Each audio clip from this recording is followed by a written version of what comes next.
अटकलें लगा मैं आप उसी में आप फंस गए आप पूरा बोलिए।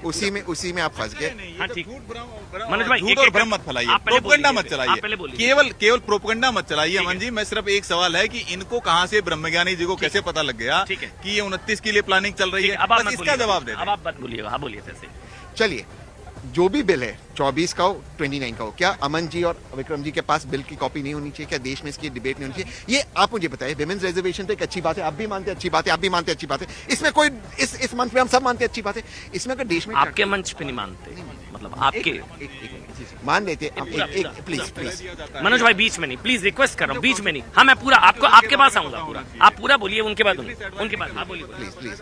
बिजनेस एडवाइजरी कमेटी में अगर आ रहा है, उसके पहले जो बिल का कॉपी है, ये देश का ये इतिहास रहा है कि जो भी बिल है हम सीक्रेटली 370 आपने सीक्रेटली लाया, ठीक है, मैं उस बात को मानता हूं, उसमें एक सिक्योरिटी का इशू था। बाकी बिल्स अगर मीडिया में आए, उस पर अमन जी 3 डिबेट शो करे, विक्रम जी इसको डाइसेक्ट करे, मैं इस पे बारे में एक छोटा सा एक राजनीतिक विश्लेषक इसको देखो, देश में इस पे डिबेट हो, उसमें गलत क्या है? आप हर चीज सीक्रेटली क्यों ला रहे हैं? आप सीक्रेटली इसलिए ये चीज को ला रहे हैं क्योंकि आपको सिर्फ पॉलिटिकल माइलेज लेना है। मैं दोबारा से कह रहा हूं, अगर ये 2024 ने अगर 2029 ने 2024 का आप इसको लाते, पब्लिक डोमेन में लाते, डिबेट होता। आज इन्होंने पार्लियामेंट कितने साल कवर किया, इनको नहीं पता सेम बिल आ रहा है जो राज्यसभा में पास हुआ है या नया बिल आ रहा है, आपको भी नहीं पता। अमन जी, हम अमृतकाल में क्यों? ये ट्रांसपेरेंसी नहीं है, डर नहीं है सर। ट्रांसपेरेंसी सर, एक सेकंड सर, एक लास्ट लाइन आपको, डर नहीं है सर। ट्रांसपेरेंसी, डेमोक्रेसी में ज्यादा ट्रांसपेरेंसी होनी चाहिए, ना कि कम। ये आप जिंगोइज्म मत कीजिए, डर कैसा ये डर कैसा डेमोक्रेसी में अच्छी नहीं है। हाँ बताइए अमन भाई, ये डर किस चीज का, किस चीज का डर है जरा बताइए? जब विशेष सत्र बुलाया गया है तो ये हाहाकार मचाने लगे, छाती पीटने लगे, हाय बताइए क्या एजेंडा है? उनका सवाल है, आप कॉन्फिडेंस में नहीं लेते हैं, आप अपोजिशन को कॉन्फिडेंस, पार्लियामेंट को कॉन्फिडेंस में नहीं लेते। मैं बात करता हूँ, कॉन्फिडेंस की बात करता हूँ। अब बताया जा रहा 8 बिल आ रहे हैं, पहले कहा जा रहा था 4 आ रहे हैं, इनको पता ही नहीं होता, कॉन्फिडेंस में नहीं लेते आप लोग। बिजनेस एडवाइजरी कमेटी उसके बारे में डिसीजन लेगी, कौन लेगा? राहुल गांधी जी या सोनिया गांधी जी या तहसीन पूनावाला, मनोज यादव तो लेने वाला नहीं फैसला, या इनके घर से फैसले होने वाले नहीं। हो सकता है इनके जमाने में इनके घर से फैसले होते थे और पत्रकार लीक कर देते थे चीजें, लेकिन मैं पूछना चाहता हूँ कि बिजनेस एडवाइजरी कमेटी इसको जारी करेगी, बाकायदा सबके सामने सब चीजें आ जाएगी। अगर ड्राफ्ट आएगा तो ड्राफ्ट आ जाएगा, यदि सरकार ऐसा फैसला करती है। आपको पता है, इन्होंने कहा कि आप इनको कॉन्फिडेंस में नहीं लेते हैं। ये लोग वो केवल ड्रामा करते हैं।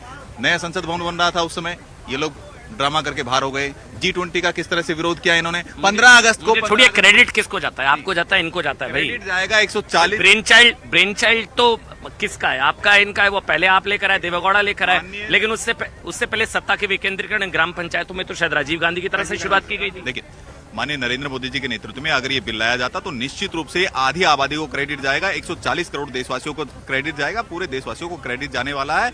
और निश्चित रूप से अगर एक ऐतिहासिक निर्णय माननीय नरेंद्र मोदी जी लेते हैं, क्योंकि ऐतिहासिक निर्णयों के लिए वो जाने जाते हैं, तो ये स्वागत योग्य होगा, जनता के हित में होगा, महिलाओं के हित में होने वाला है। क्रेडिट देखिए, सारी क्रेडिट की है जिस तरीके से अभी हम खुद ही कह रहे हैं कि देवेगौड़ा साहब के टाइम में सबसे पहले लाया गया, कांग्रेस के टाइम में राज्यसभा से पारित हुआ, ये हम खुद क्रेडिट दे रहे हैं उनको, जिनके टाइम पे दिया गया है। तो अगर नरेंद्र मोदी के कार्यकाल में, उनके रहते हुए नई संसद में पहला बिल कानून की शक्ल लेता है, तो निश्चित तौर पर इससे ज्यादा ऐतिहासिक कुछ नहीं होगा। निश्चित तौर पर इसका क्रेडिट प्रधानमंत्री नरेंद्र मोदी और उनकी सरकार को जाएगा। बीजेपी की तरफ से बार बार कहा जा रहा है, सबसे ज्यादा बार कोशिश तो बीजेपी की तरफ से की गई, चाहे 1998, 1999, 2002, 2003, 4 बार कोशिश बीजेपी की तरफ से की गई।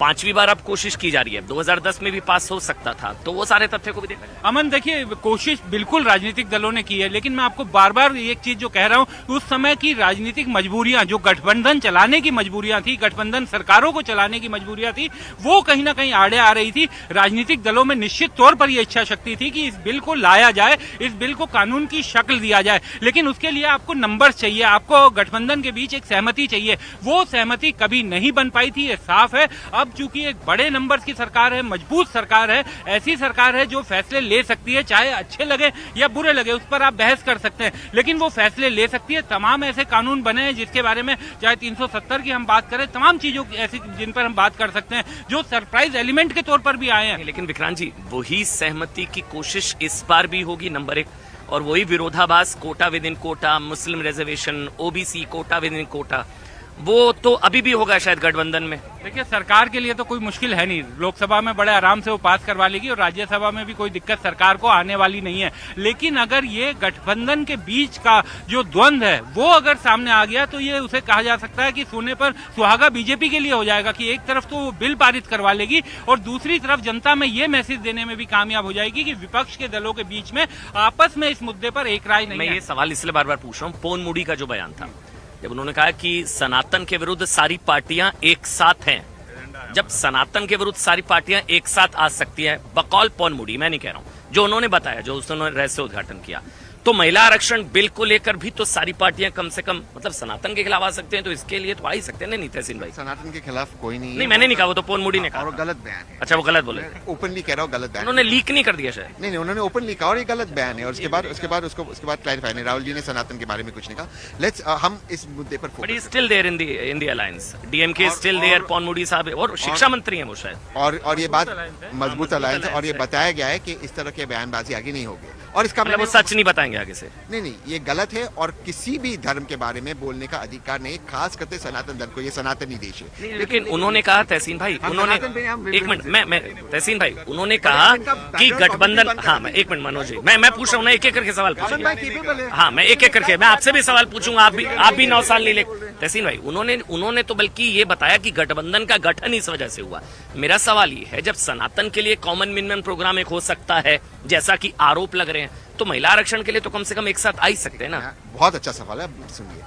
सनातन के लिए कोई कॉमन मिनिमम प्रोग्राम नहीं हुआ है, किसी ने कहा वो गलत कहा है, एक बार फिर भी आपका अधिकार है आप इस बात को माने क्योंकि उन्होंने कहा है। मैं स्टेटमेंट को मानता हूं, मैं स्टेटमेंट को आगे मानता हूं कि इससे बहुत बड़ा नुकसान होगा कांग्रेस। शिक्षा मंत्री है वो हाँ, सर, और कांग्रेस, मुझे लगा वो शिक्षा मंत्री तो सही बोलेंगे, बिल्कुल, और मतलब वो आपसे बड़े नेता हैं शायद। मैं तो बहुत छोटा, मैं वही कह रहा हूँ, विश्लेषक हूँ मैं, कोई अब नहीं। शिक्षा मंत्री गलत कह रहे हैं और तहसीन सही कह रहे हैं, अब मतलब सोचिए, शिक्षा मंत्री को इस तरह की बातें नहीं करनी चाहिए, थोड़ा शिक्षा उनको भी लेना चाहिए। प्रियांक खड़गे ने भी कहा, गलत कहा, और मैंने इसके बारे में ट्वीट कहा। जी परमेश्वर ने भी कहा, वो भी गलत कहा, उसके बारे में भी ट्वीट। उदयनिधि स्टालिन ने भी कहा। और उदयनिधि स्टालिन की तुलना पेरियार और अंबेडकर जी से नहीं हो सकती। आप पेरियार साहब और अंबेडकर साहब से इत्तेफाक रखो ना रखो, वो प्रिविलेज नहीं थे। स्टालिन साहब उसलिए वहां पर है क्योंकि उनके पिताजी स्टालिन है। ये सारी चीजें मैंने ट्वीट की। आप ये सब बोलते तभी तो आप पर भी एक्शन का ट्वीट हो जाता, बट डिलीट हो जाता है। आप पर हुआ था ना शायद, इन पर भी एक्शन होना चाहिए तहसीन, आप पर भी।